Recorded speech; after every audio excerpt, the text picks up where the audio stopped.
First of all, can you present yourself to the Bulgarian public and tell us why you're here? Of course, I am Ivan Sинчич from Croatia. In the elections in 2019, I was elected as a member of European Parliament. Before that, I was member of Croatian Parliament, elected twice. I have been in politics for 10 years. I have started as an activist against austerity measures of Croatian government in 2011. And my policy is based on anti-corruption struggle and on development, and especially on social policy. We are very much recognized in Croatia as people who sabotage the evictions. There was a very poor, very criminal law for foreclosures. So people were losing homes in Croatia. If they were in debt only a few kunas, it was criminal, and we fought for years and years to change that. We have succeeded to make pressure up to some point, but we are still fighting to have a normal and functioning foreclosure law. So the people won't get evicted. Most of your colleagues in the Euro Parliament decided to fight the lack of rule of law in countries like Bulgaria through criticizing and notorious resolution which was voted. Why did you decide to participate personally in our anti-governmental protest? I supported the resolution. Unfortunately, the European People Party tried to destroy it, to kill it with their amendments. I am here because I am an activist. I go on the spot. This is how I have always worked, and it was my duty to show solidarity to Bulgarian people who struggles for normal life, for their children, which is tired, the people that is tired of electoral frauds, that is tired of poverty and of mass immigration and the corruption in general. These are the problems of Croatia as well. Croatia has lost hundreds of thousands of people and is still losing by the day, by the year. Approximately 50,000 people leave Croatia for Germany alone per year since we entered the European Union. So the corruption is a common problem, and we must help each other, and only in that way we can succeed and win. A lot of people here had been given hope through members of the European Parliament like Claire Daly, like Ramona Strugario from Romania, like yourself. But also those people believe that the European institution can solve their problems. Do you believe that the European institutions can actually solve our problems and actually make our corrupt government resign? Or should we be the ones responsible for that? Because I seem to be able to see that most of the people think that the members of the parliament are the ones that should fix our country, not ourselves. This is a very good question, and a question I could talk hours about. Let's just say that I don't care who arrests Croatian thief in Croatia. Is it Interpol, Olaf, or Croatian institutions, or anyone else? I just want Croatian thief to be in jail. European Union has been almost useless until recently about corruption in Croatia, almost useless about corruption in Bulgaria, almost useless when it comes to control of funds from European funds. I am glad that this is a bit changing now. Indeed, European Parliament can condemn a government. I will remind you that only a few months ago a Maltese government was condemned because they were involved, as investigation showed, in the murder of journalist Daphne Galizia. And this could happen to Bulgarian government, other governments, because the rule of law is either doesn't exist or is very poor here. It is very poor in Croatia. There are numerous examples. The judicial system is paralyzed. there is very poor control, and the ineffectiveness of European Union has been generating Euroscepticism around Europe for years, even decades.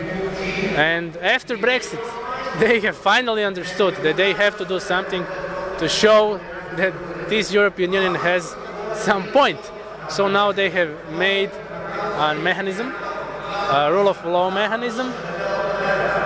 We shall see how that will function, but it's time finally for the institution of European Union, for Olaf, for European Court of Auditors, other institutions, to finally ask not just Bulgarian politicians, Croatian politicians, Romanian, Dutch, all of them, what has happened to the money from European funds.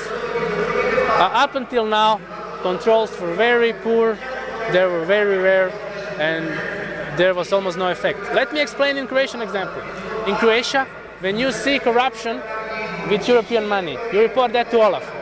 Olaf is undercapacitated, they don't have enough men. Then they just send it to Croatian National Authority. And who is working in Croatian National Authority? People appointed by the corrupt government.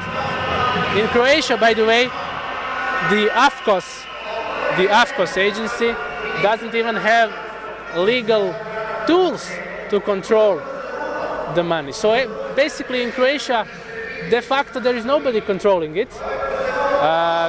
And this is pointless. So I know that people of Bulgaria are disappointed that for 13 years since the ascent of Bulgaria to European Union, the European Union was in many cases not very useful. I, as a member of European Parliament, want to take action regardless whether I am in the Parliament or anywhere else. I want things to change on the entire continent. And other members of European Parliament want the same. They have voted the resolution, haven't they? It is a good thing for Europe that we have 60% of new MEPs in this 9th Parliament. So 60% of all MEPs now haven't been in European Parliament in the 8th Parliament just a year and a half ago. So there are many people who are new there, who want to make changes, and this is why all of this resolution thing, mechanism thing is happening. Can we say when the European Parliament is discussing the problem with the rule of law, they are constantly fixating on Kaczynski and Orban and not on the other countries? Yeah. Of course, Europe has many problems. Its ineffectiveness has been proven until now everywhere. You can see it on COVID crisis. You can see it on Brexit, which came to a terminal phase. You can see it with Orban, with Kaczynski. You can see it on Malta. You can see it on Croatian corruption. You can see it on Bulgarian corruption. So finally, they have decided to make some changes. I hope that for the benefit of Croatian people, Bulgarian people, other nations, this mechanism will be effective, and that the people who have stolen the money will be held responsible finally. One last question. Can we say that the instruments which the European Union will use to fight corruption, one of them is the European prosecution, which will be headed by Laura Kövesi?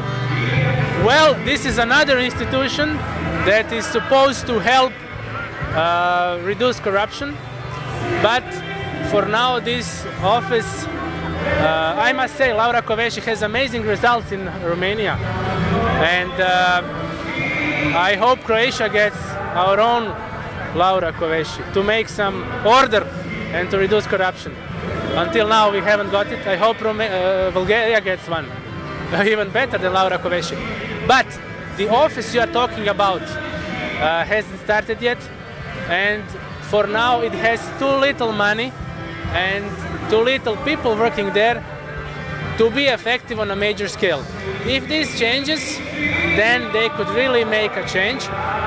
If this doesn't change, if they don't give Laura Kövesi money, if they don't give her people, workers,